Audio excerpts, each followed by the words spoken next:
Frappé par une batterie de sanctions sans précédent par la CEDEAO et l'UEMOA, avec à la clé une intervention militaire, si le CNSP qui a pris le pouvoir par la force ne revenait pas à l'ordre constitutionnel, des sanctions économiques et financières cyniques qui n'existent nulle part dans les textes de cette organisation censée être aux côtés des peuples. Tenez, même les produits pharmaceutiques ne sont pas épargnés par cet embargo quasi total. Il ne restait plus que l'air que respirent les Nigériens soit également confisqué. Ces sanctions avec effet immédiat sont ainsi appliquées dès le lendemain du coup d'État intervenu le 26 juillet dernier. Plus de 4 mois après, le Niger tient. Toujours bon et très bien même. À la faveur de ces sanctions inhumaines et d'une injustice sans commune mesure, les mots ne sont pas assez forts pour traduire l'attitude des responsables de cette organisation dont la mission première est avant tout la protection des populations. Ces populations qui ont connu des coups d'État militaires au Mali, au Burkina et chez nous, ici au Niger, qui sont frappés par des sanctions sauvages de la CEDEAO et de l'UEMOA, seront bientôt définitivement libérés de l'emprise de ces institutions soumises aux ordres de qui vous savez, mais grâce à la vision véritablement nationaliste et patriotique de ces militaires qui ont su penser pour leur pays et le bien-être de leur population, une nouvelle organisation débarrassée de tous valets locaux soumis aux injonctions impérialistes. J'ai nommé l'Alliance des États du Sahel, instituée par la charte du Liptako Ngourma. Ce nouveau numéro de Jeunesse au micro se veut être pédagogique afin que la population en général et la jeunesse en particulier comprennent les contours de cette charte salvatrice composée de 17 articles dont nous analyserons les 9 premiers dans cette première partie d'émission et les autres articles la semaine prochaine, Inch'Allah.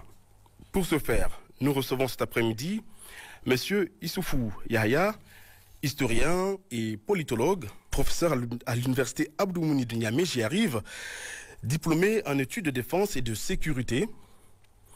Monsieur Hamma Hamadou, expert en finance. Enfin, Monsieur Ibrahim Aboubakar, analyste politique, consultant. Et enfin, bien sûr, je n'oublie pas ce public, bien évidemment venu en grand nombre, composé d'étudiants de l'École nationale d'administration, ENA, et de l'École privée d'ingénieurs EPI-Niger. Bonsoir. Et merci également à vous, mesdames et messieurs, de nous recevoir chez vous. Alors, pour commencer cette émission, peut-être nous allons commencer par un peu de géographie, professeur Issoufou. Qu'est-ce que le Liptako Ngourma, dont la charte porte le nom? Bonjour Gaël, bonjour aux invités, bonjour au public et aux téléspectateurs. Merci pour votre invitation. Alors, avant de parler peut-être du Liptako, c'est que ce Liptako se trouve au Sahel, entre le Niger, le Mali et le Burkina. Si, avant de faire de la géographie, on faisait un peu d'histoire, on comprendrait facilement et de manière aisée que cet espace a été toujours communautaire. Aussi proche qu'on y reste, que ce soit l'Empire du Mali ou l'Empire Soraï, c'est le même espace, c'est le même peuple qui a toujours vécu. Et qu'au XIXe siècle, à la faveur des besoins des Occidentaux, ils ont pris possession de ces territoires. Et dans le cadre donc, de cette politique de diviser pour mieux régner, ils ont divisé en 3 pays et ont garder un peu le contrôle jusqu'il y a quelques années. D'où les fameuses frontières artificielles héritées de la décolonisation. Oui. Maintenant, pour ce qui est du Liptako, c'est un espace d'à peu près 370 000 km² qui est un territoire riche sur lequel les Occidentaux, en particulier les Français, ont jeté leur dévolu. Et c'est un espace intégrateur où les 3 pays se retrouvent. Donc on a 8 régions du Burkina, 4 régions du Mali et 3 régions du Niger qui forment ce Liptako Ngourma. Alors si on va au-delà, l'alliance va s'étendre sur à peu près plusieurs milliers de kilomètres carrés, à peu près 2 500 000 kilomètres carrés, plusieurs centaines, je ne sais pas, mais plusieurs millions de populations et des richesses du sous-sol immenses qui sont convoitées et qui aiguisent les appétits de certaines puissances. Alors, effectivement, nous aurons l'occasion de revenir sur les richesses, en tout cas, de ce sous-sol-là. Vous l'avez dit, cette alliance...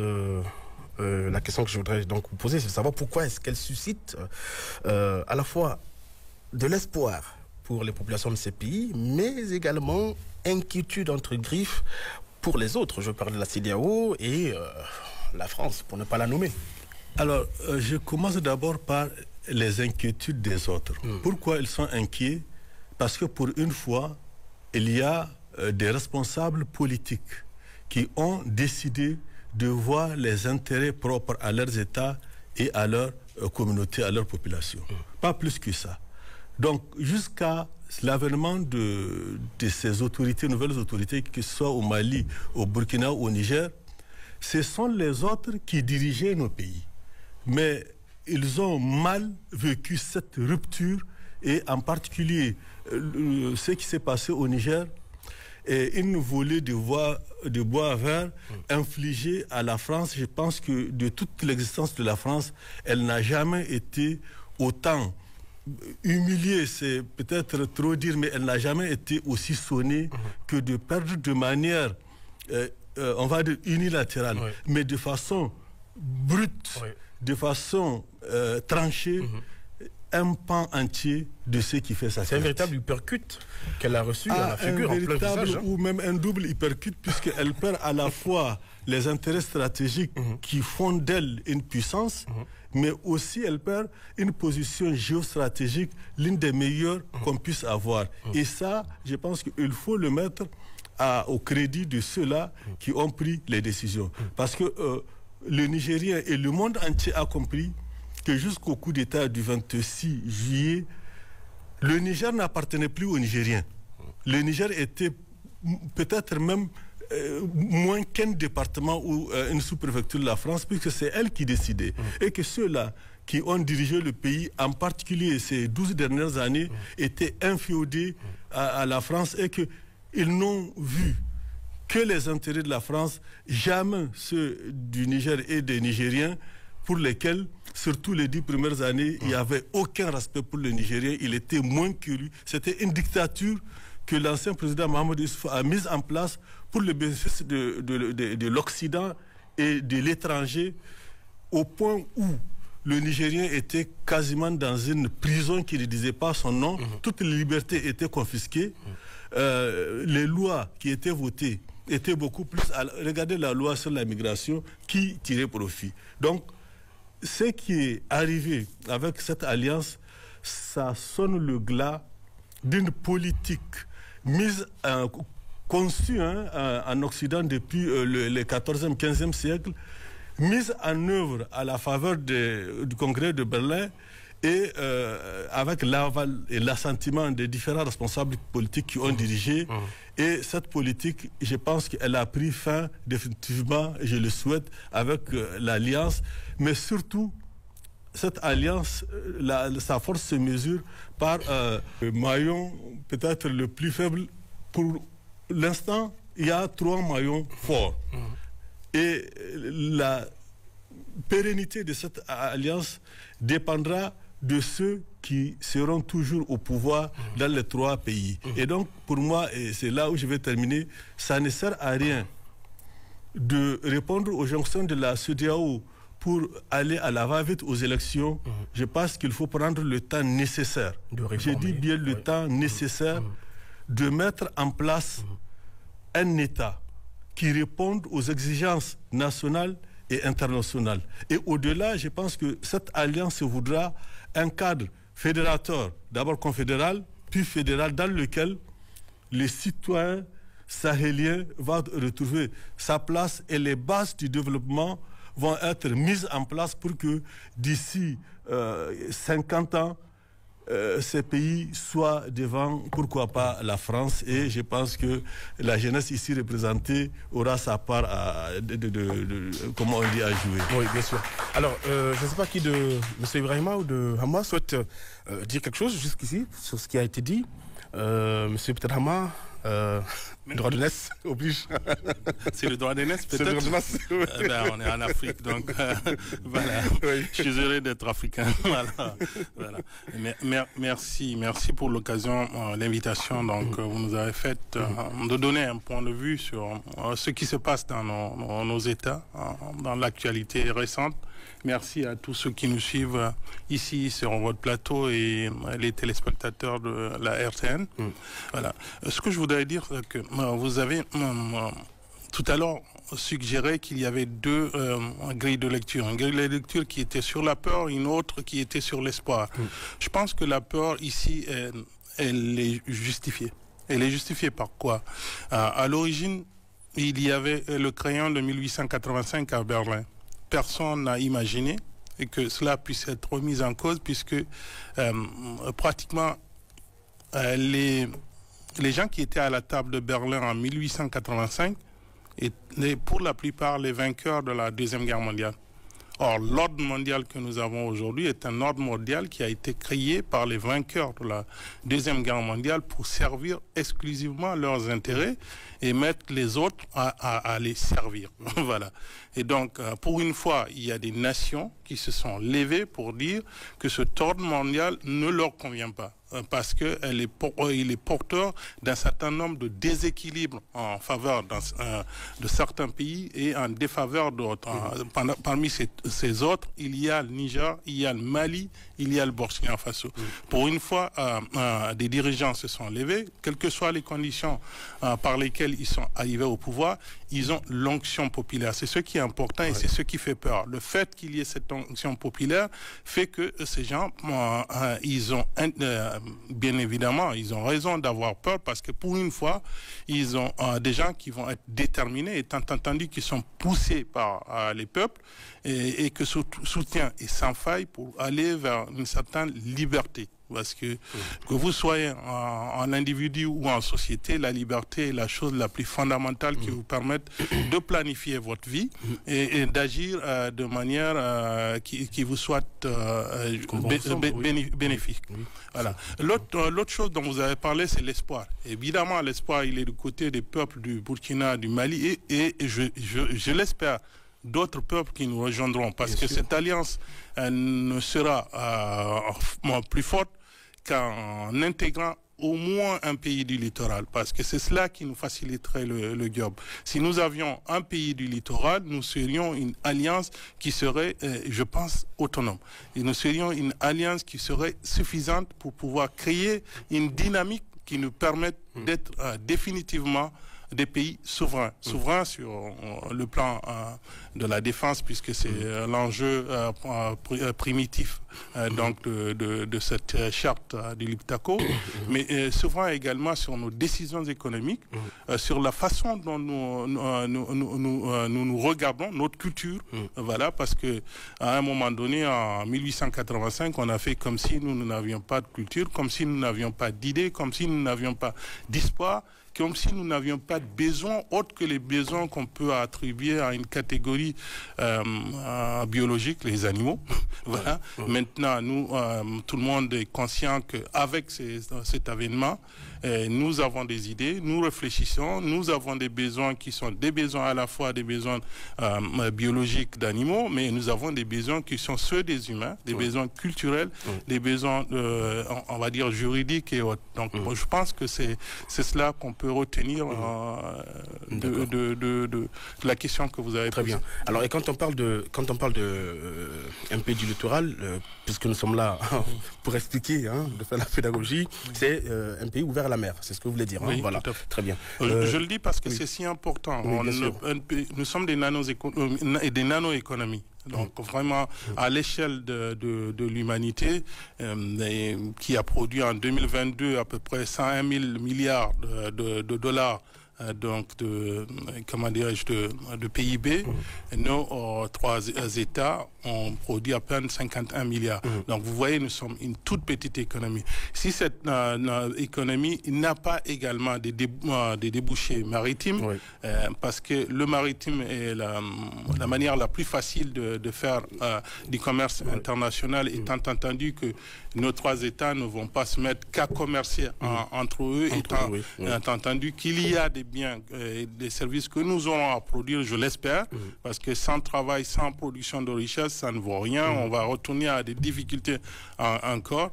Et donc, nous avons besoin de littoral. Ça nous coûtera moins cher par ce billet-là d'acheminer nos produits.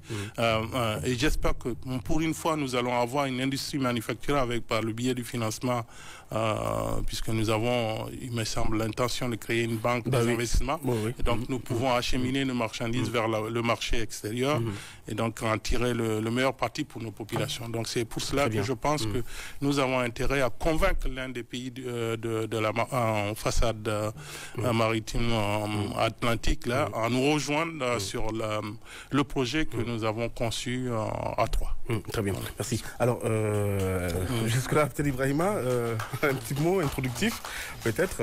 Oui, je crois que pour commencer par là où il a terminé, l'appel aux autres pays, surtout, je crois que dans la situation actuelle des 3 États du Liptako-Gourma, nous avons également un autre qui n'est pas du Liptako-Gourma, mais qui est proche de nous et qui, semble-t-il, est déjà en lien avec nos autorités, c'est la Guinée, je crois, qui a déjà sa monnaie, parce que lorsqu'on pense à la Guinée, on pense également au fait que nous ne sommes pas tout de suite dans une même réalité, parce que contrairement à ce que nous avons vu pour le Niger, le Mali et le Burkina, les Guinéens n'ont pas fait face aux mêmes sanctions ni à la même réaction de la part de la France. Donc aujourd'hui, c'est le même bénéfique pour les Guinéens d'être dans un espace monétaire, en tout cas dans une zone économique et monétaire, où eux pourront être la voie pour nos 3 autres États, et ensuite que leur monnaie, qui est déjà aujourd'hui nationale, puisse arriver à un niveau beaucoup plus communautaire, dans un cadre beaucoup plus large que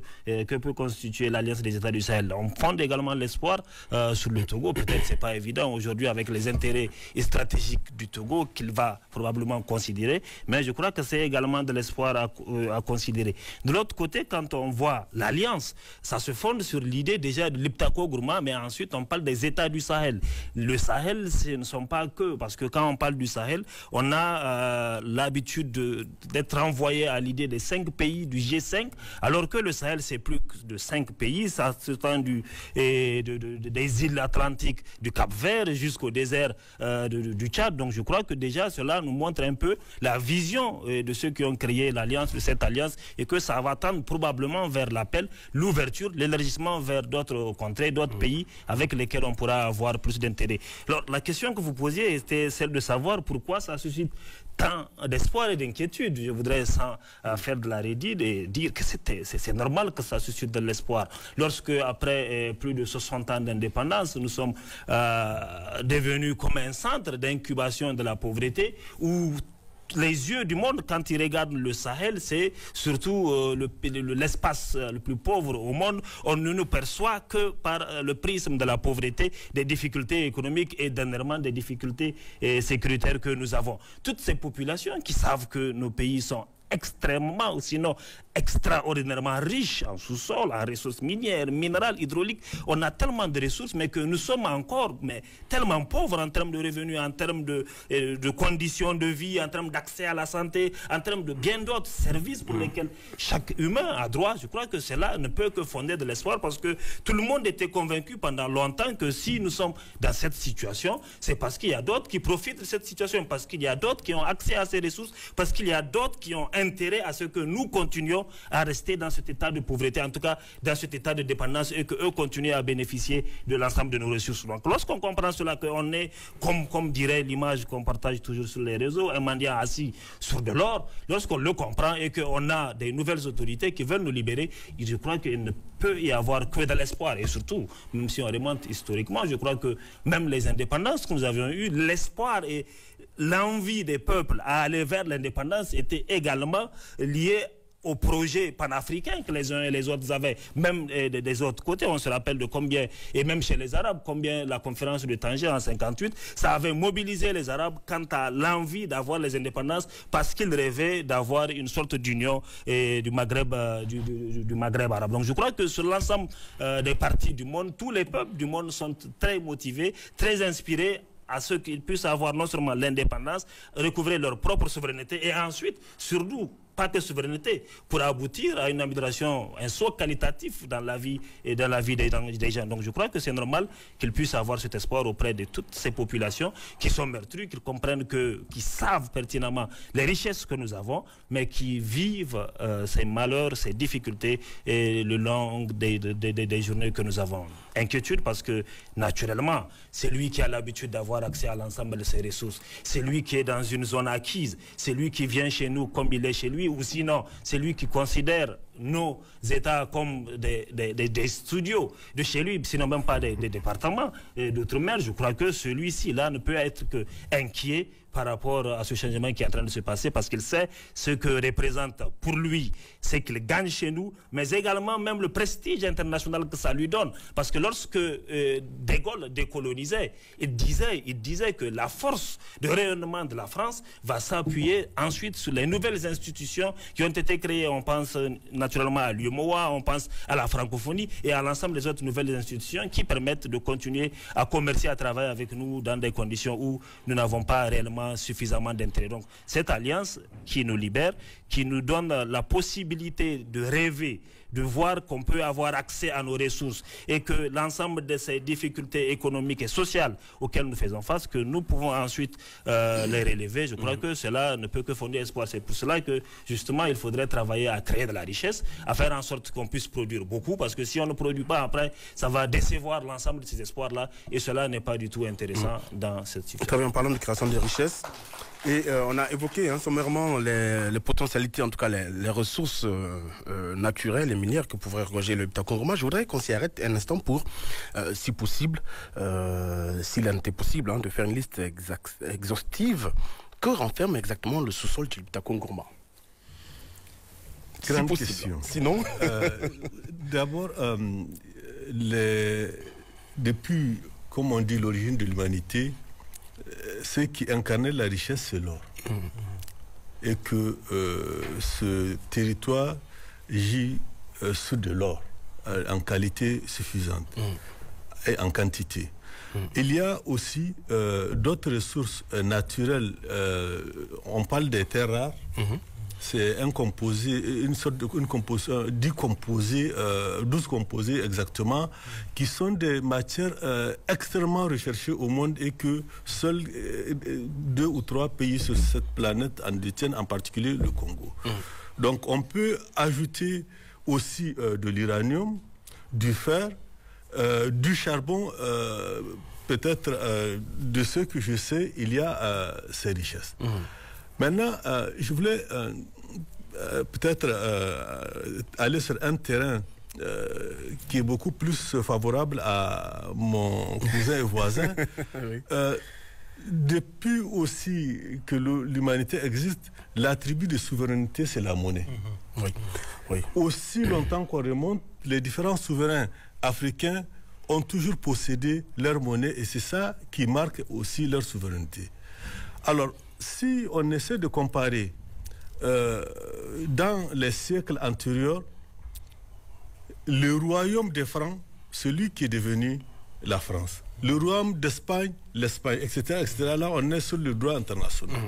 Alors moi je suis très satisfait que les anciennes entités africaines, que l'Empire du Mali ou l'Empire Songhai puissent devenir un État au sens moderne du terme, et ça, c'est une correction un peu de l'histoire, puisque ces pays traitaient d'égal à égal avec les pays qui nous ont colonisés.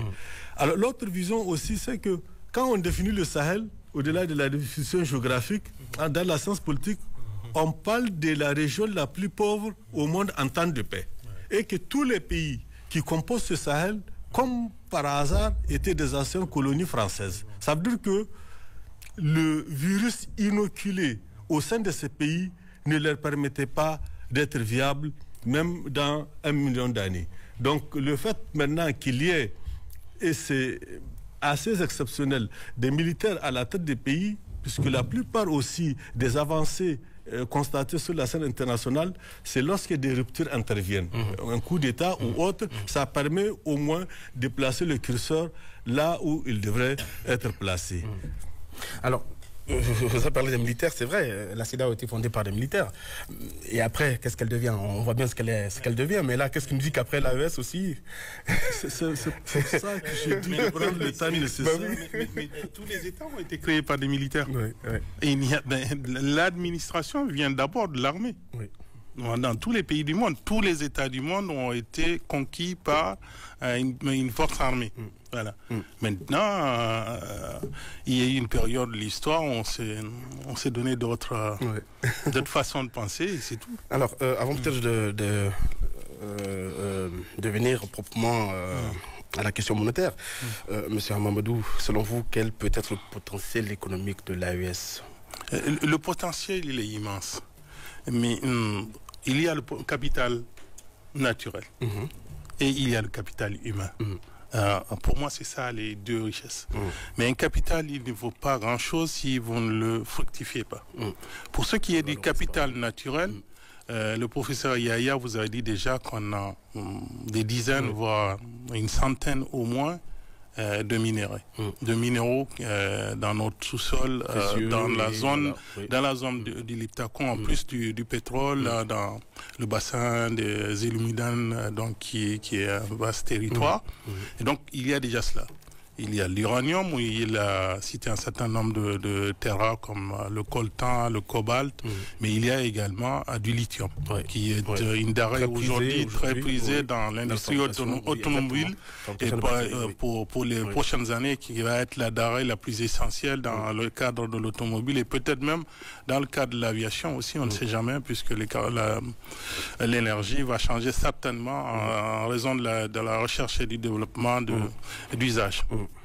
Voilà, donc il y a ce capital-là, mais ce capital ne nous servira pas à grand-chose si nous ne le transformons pas au niveau local. Vous savez, le Niger exploite par exemple un minerai qui est essentiel dans la production énergétique, qui s'appelle l'uranium.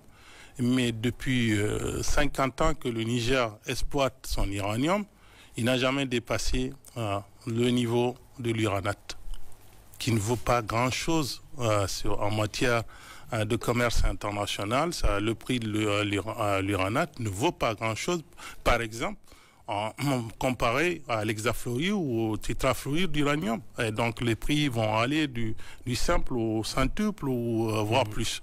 Il n'y a aucune transformation, alors qu'au Niger, nous avons des techniciens qui savent faire cela, mais même pour pouvoir certifier notre uranium, il faudra qu'il arrive sur les côtes françaises, dans un petit village qui s'appelle Malvézy. C'est là qu'on lui donne de la valeur. Ce n'est pas à Arlit où l'uranium est produit, mais à Malvézy, dans les usines de Comirex, qui est une succursale de l'actuel Orano. Donc vous voyez, ça ne servait pas à grand-chose pour les Nigériens, et il y avait une fiscalité également.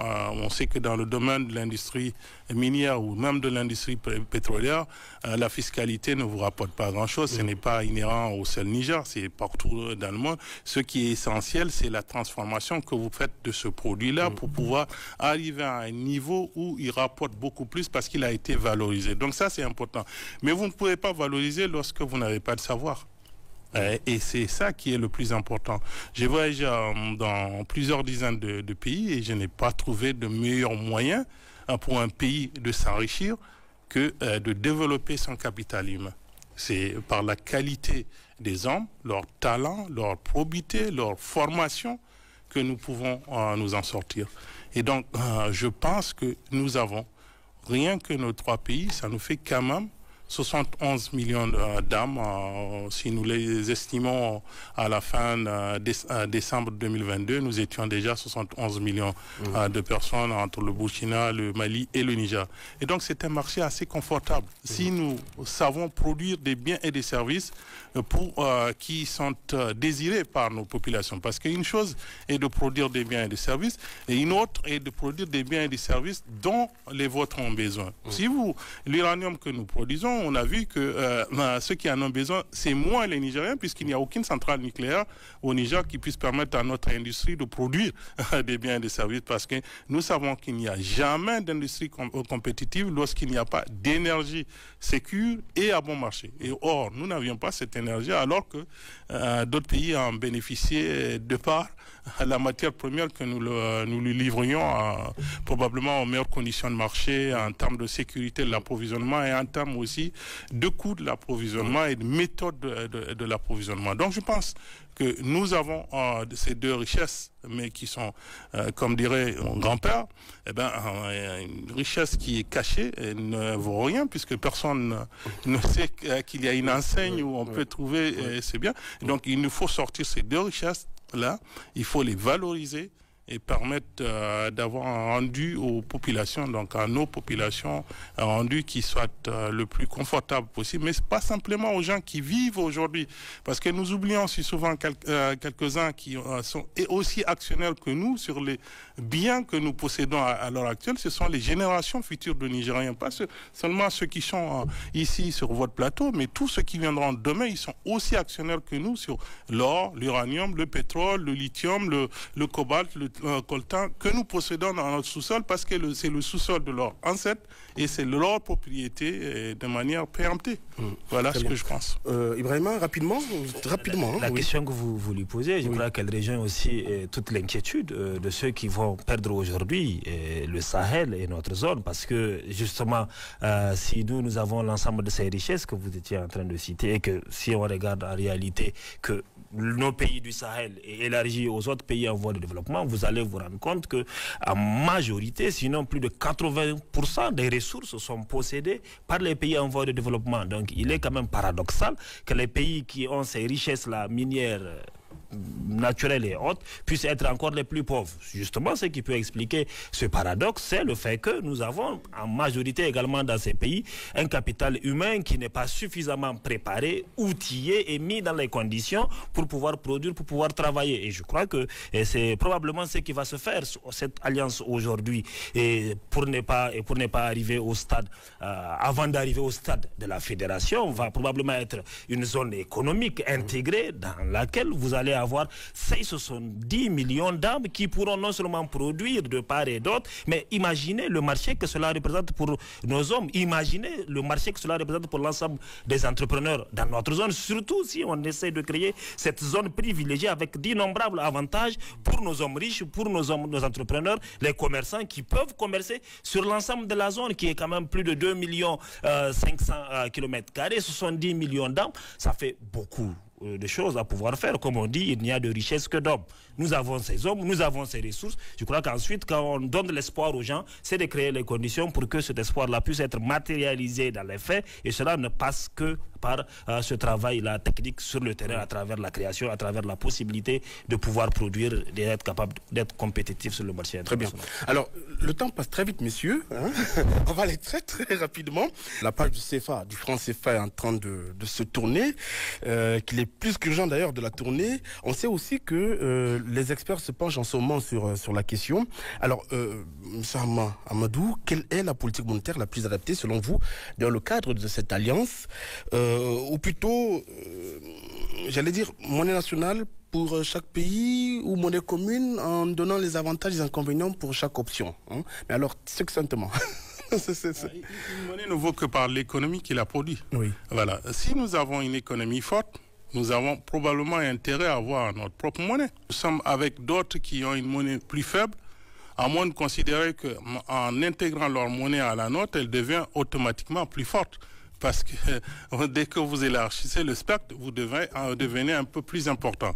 Et donc, une monnaie n'est importante que lorsque l'économie qu'elle véhicule, cette économie est importante. Il faut savoir qu'une monnaie, c'est quoi? C'est le sang de l'économie, c'est pas autre chose. Et vous avez le corps et vous avez le sang qui circule. La monnaie permet aux échanges de se dérouler de manière plus facile. Elle permet aux gens donc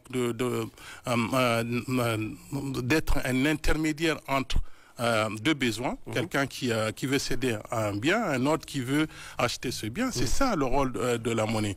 Que nous puissions en choisir une monnaie à nous, c'est la façon la plus facile pour gérer une économie. Parce que vous savez, une économie n'est jamais un long fleuve tranquille. Il y a des moments où il y a des hauts, il y a des moments où il y a des bas.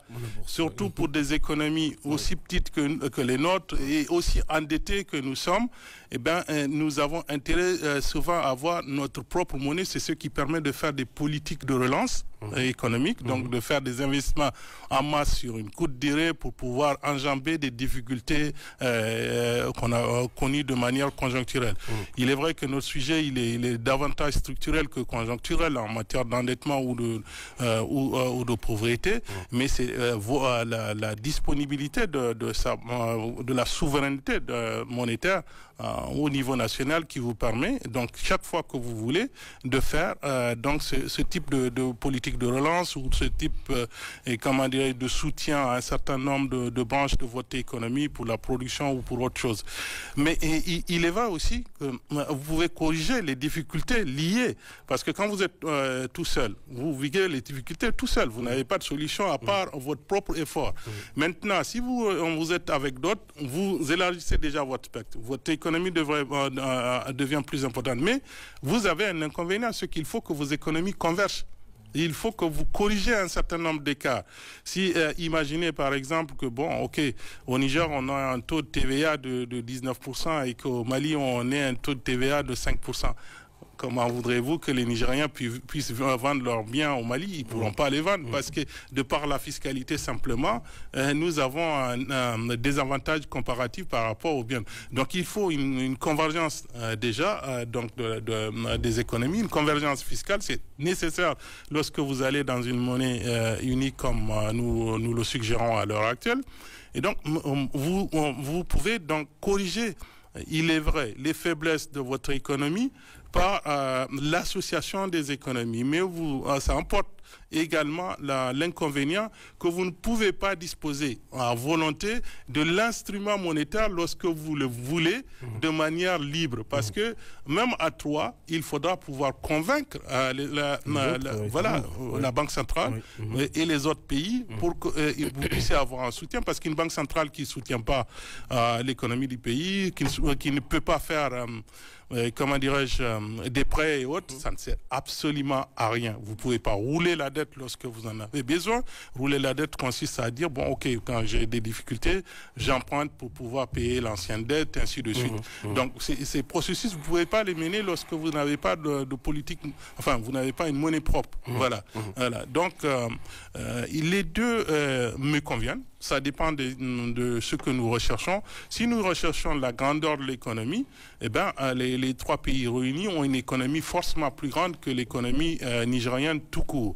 Mais si nous voulons être totalement libres, il faut au Niger une monnaie qui soit la monnaie du Niger tout court, tout en commerçant avec les autres, avec une autre devise qui nous permette de faire nos échanges de manière, je dirais, confortable. Donc pour moi, il n'y a pas véritablement d'inconvénient majeur qu'on aille vers cette association de pays ou une monnaie qui nous soit propre.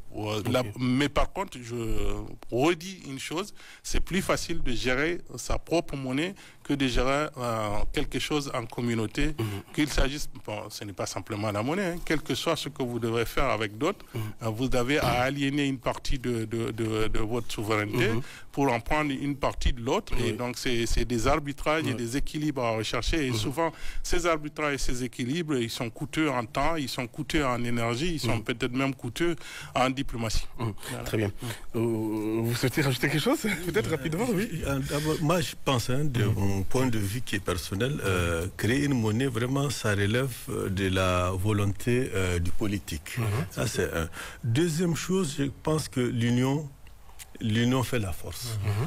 Il y a quelques années encore, nos autorités se moquaient des militaires au pouvoir au Mali et au Burkina. Par contre, eux nous ont toujours traités en frères. Ils ont dissocié le peuple nigérien frère et les autorités qui nous dirigeaient. Alors, il y a quelques années, il était impensable de trouver ce cadre fédérateur. Aujourd'hui, c'est une réalité. Et je pense que les turpitudes de Talon ou de Macky Sall seront derrière nous lorsqu'il y aura une alternance, que ce soit au Sénégal ou de Ouattara aussi. Parce que voilà, donc tout est possible. Donc il faut avoir cela à l'esprit. Donc si on veut aller vers une monnaie commune, on pourra y aller, d'autant qu'aujourd'hui on est dans le cadre d'une alliance. C'est le niveau basique qui va évoluer en confédération. Donc toujours des États souverains qui décident d'octroyer un pan de leur souveraineté à un organe communautaire. Mais cet organe communautaire, si les populations y adhèrent, va passer à carrément une fédération où là c'est contraignant, on aura un espace unique où les uns et les autres, exactement unique, unitaire, où les uns et les autres sont citoyens d'un même pays, d'un même espace soumis à la même règle de droit, et on aura une économie intégrée. Mais je m'arrête à ce niveau puisque je ne suis pas financier ni économiste et je n'ai pas le talent de mon voisin. Alors Ibrahima, quel commentaire le préambule de la charte Liptako-Ngoma, c'est chez vous? Préambule d'abord que je m'en vais rapidement vous lire. Alors, le gouvernement du Burkina Faso, le gouvernement de la République du Mali, le gouvernement de la République du Niger, ci-après dénommés les parties contractantes, réaffirmant leur attachement à la légalité internationale et régionale, consacrée notamment par la Charte des Nations Unies, l'acte constitutif de l'Union africaine et le traité revisé de la CEDEAO. Convaincus de la nécessité de poursuivre les luttes héroïques menées par les peuples et les pays africains pour l'indépendance politique, la dignité humaine et l'émancipation économique, fidèles aux objectifs et idéaux de l'autorité de développement intégré des États du Liptako-Ngoma, guidés par l'esprit de fraternité, de solidarité et d'amitié, engagés à renforcer les liens séculaires entre les peuples, déterminés à exercer pleinement et à veiller au respect de la souveraineté nationale et internationale, résolu à défendre l'unité nationale et l'intégrité des États respectifs, considérant les menaces multiformes à l'espace commun aux trois États, conscients de la responsabilité de protéger les populations civiles en toutes circonstances, et enfin, rappelant le droit naturel des États à la légitime défense individuelle ou collective. Alors, qu'est-ce que ce préambule, quel commentaire est-ce qu'il suscite?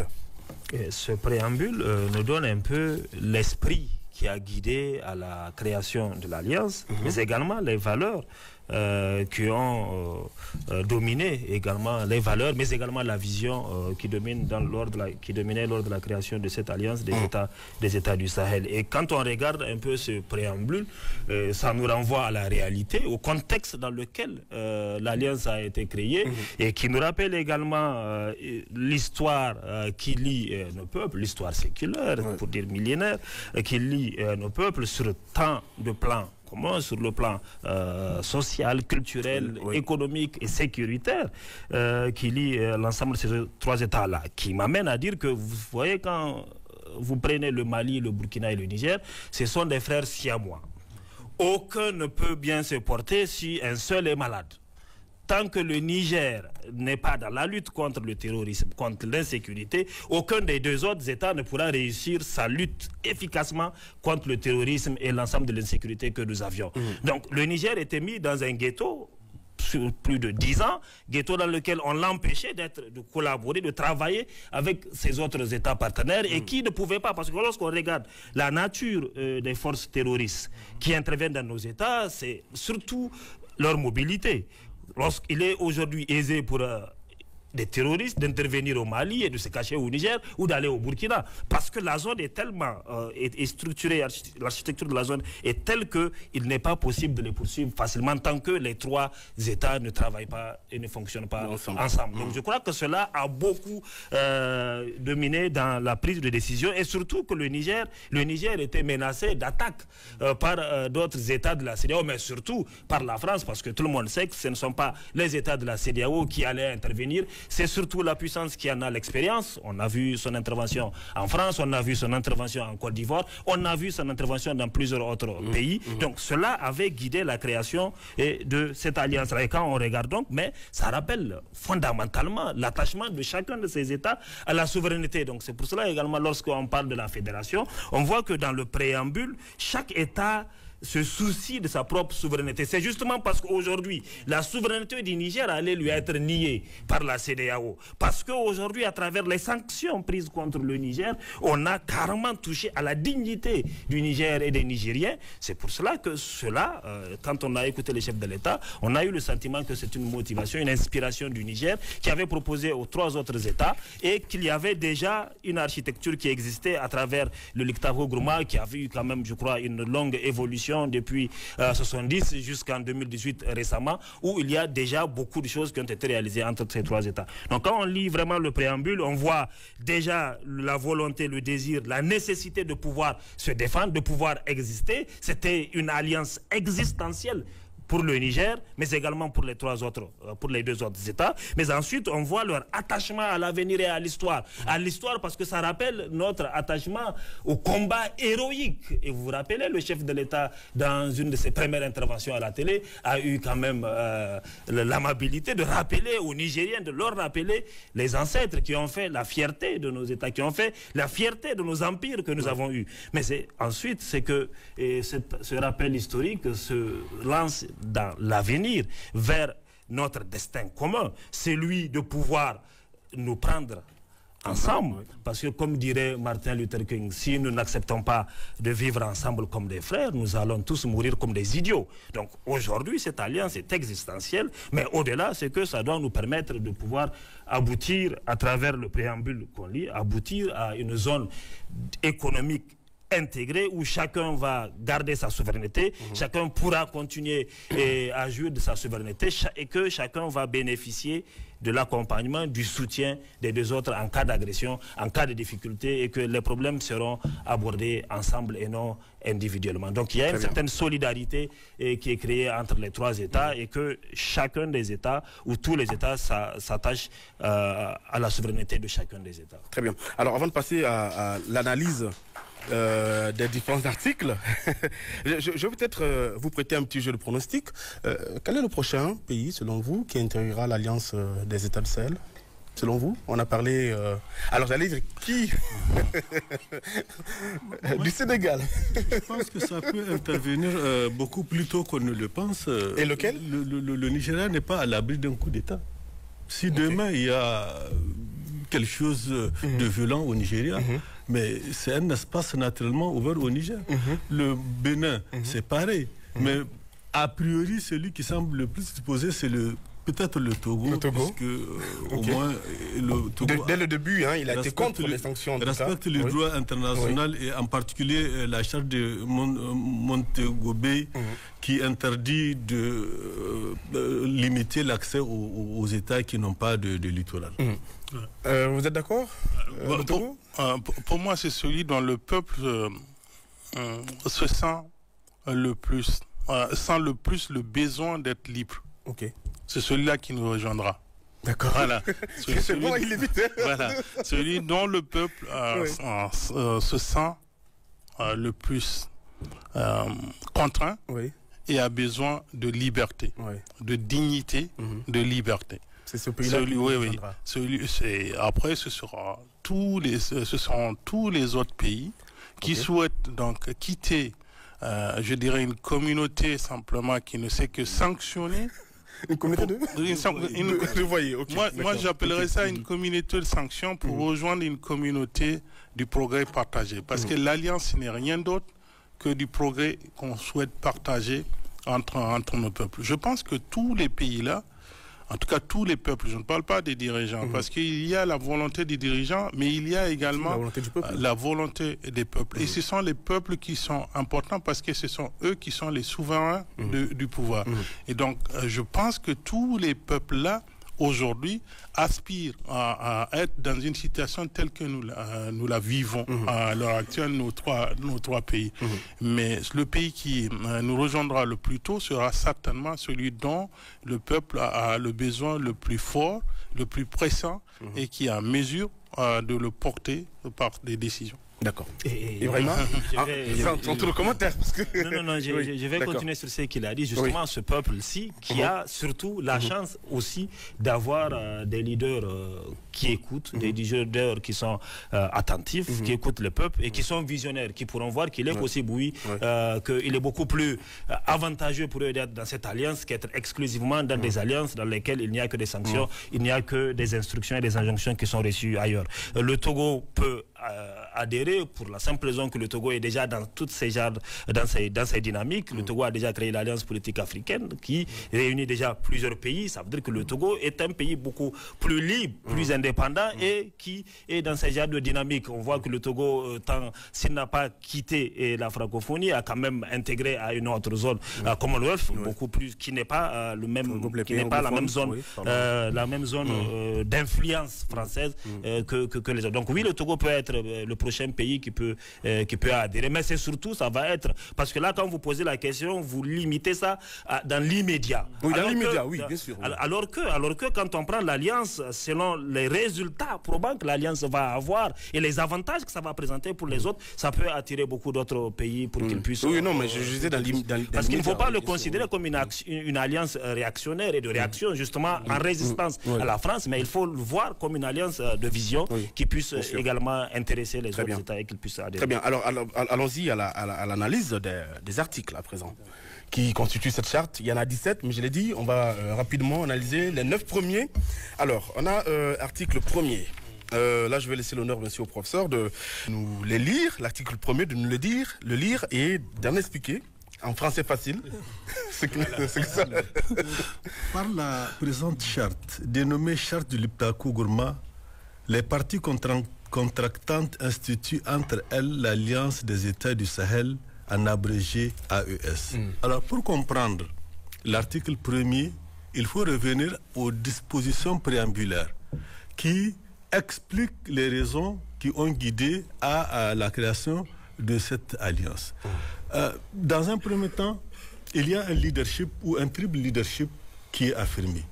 Il y a aussi une vision commune et une volonté de s'affranchir de cette infantilisation financière, économique, sécuritaire. En tout cas, dans tous les domaines, il y a une volonté de s'affranchir. Et donc, si cette alliance est créée, c'est qu'elle a son enracinement dans notre histoire. D'accord. Elle a son enracinement dans les valeurs qui sont les nôtres, puisqu'on parle de l'esprit de fraternité, de solidarité et d'amitié. On parle aussi de cette volonté de développement intégré, parce que jusque-là, c'est les autres qui nous jettent des expressions de développement, mais en réalité, c'est des coquilles vides, pour parler comme quelqu'un d'autre. Et en réalité, on nous maintient dans un espace imaginaire où on nous dit que nous avons intérêt alors que nous n'avons rien.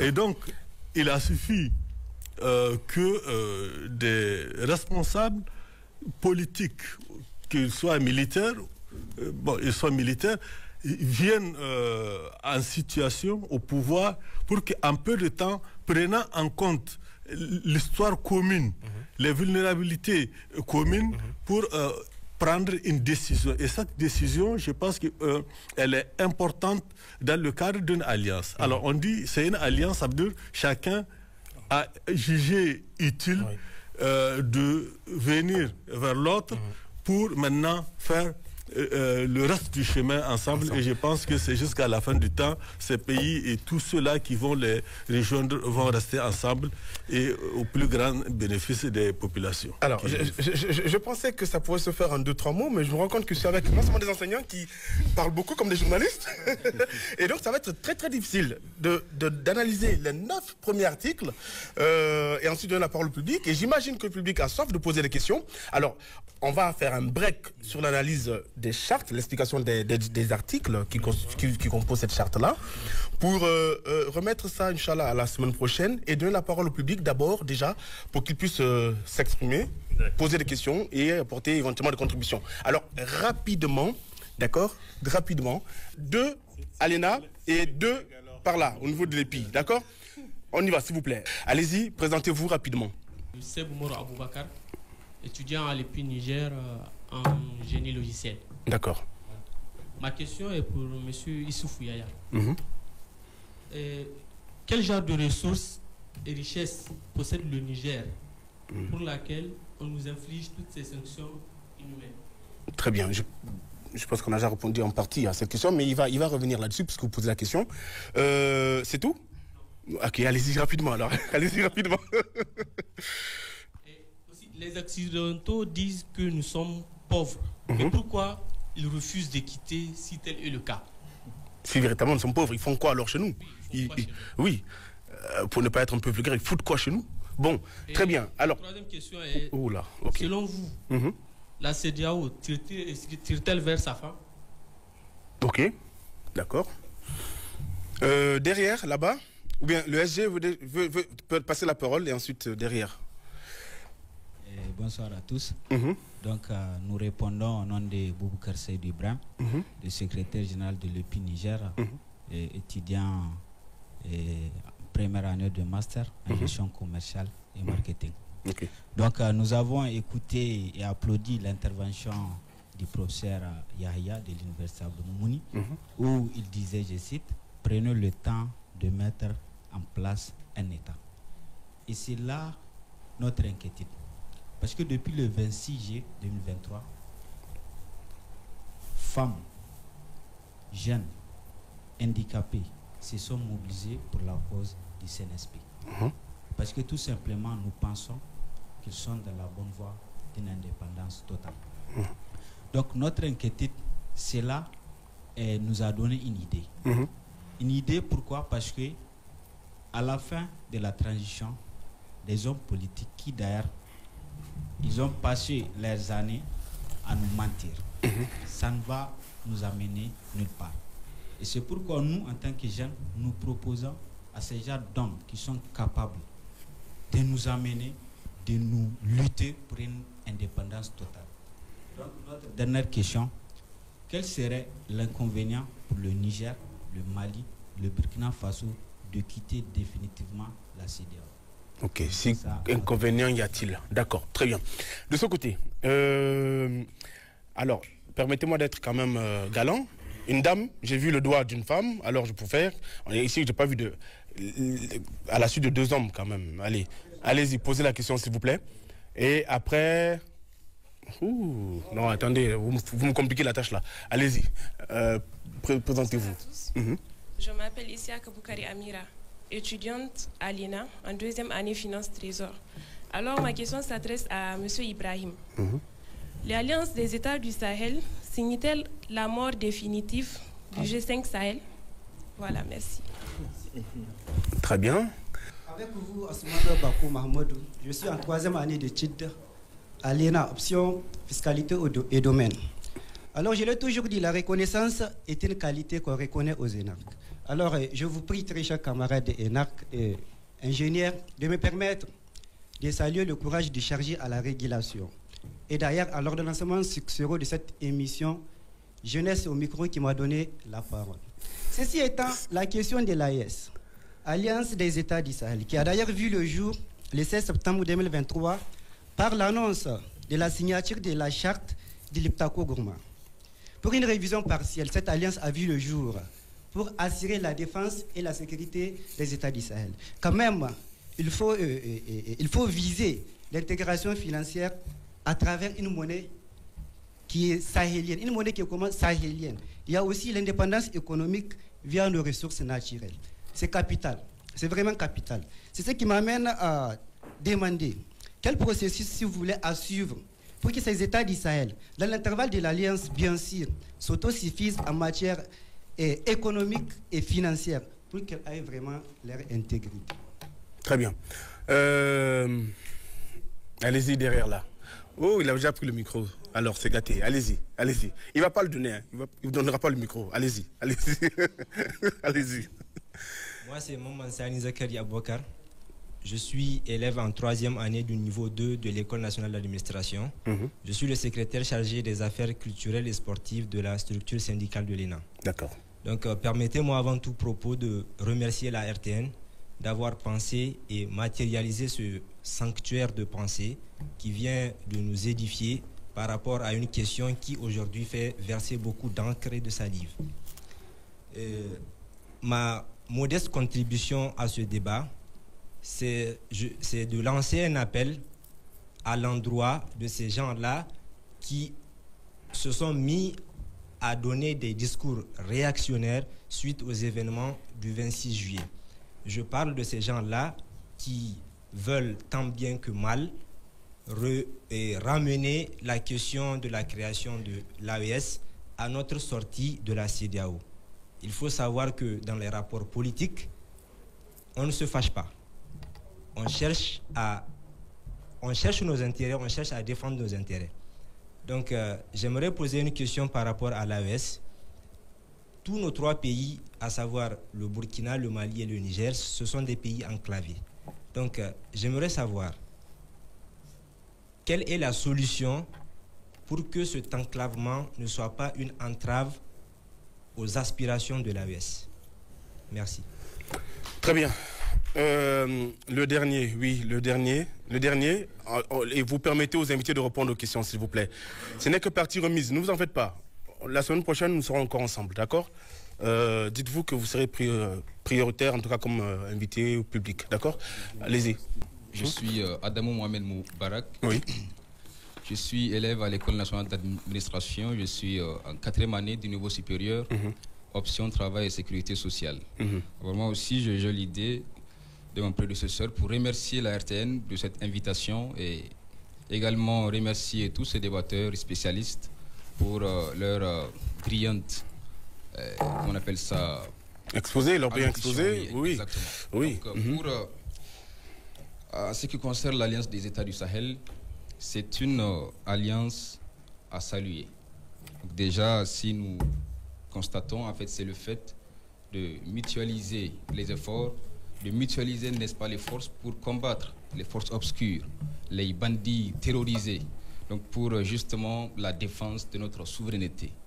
Donc c'est également, si aujourd'hui nous gardons, n'est-ce pas, cet aspect de l'AES, de l'Alliance des États du Sahel, et il ne faut pas perdre de vue également que cette alliance-là des États du Sahel n'ont pas également, eux aussi, ils ont dans leur champ de vision, n'est-ce pas, ils ont un attachement sur les accords de la CEDEAO, sur, n'est-ce pas, les accords de ces groupements qui sont, comment on appelle ça, en contradiction avec cette alliance, n'est-ce pas, des États du Sahel. Donc pour poser ma question, j'aimerais dire, donc si aujourd'hui il arrive que les coups d'État se multiplient, parce que c'est quelque chose déjà que nous souhaitons tous, si les coups d'État se multiplient et que ces militaires décident, n'est-ce pas, d'intégrer l'AES, est-ce que la CEDEAO va prétendre à disparaître et que l'AES, n'est-ce pas, va avoir une renaissance, l'AES va avoir une harmonisation et va aller, n'est-ce pas, dans le sens du développement de l'Afrique? Merci beaucoup. Très bien, je crois que c'est la deuxième fois que cette question revient.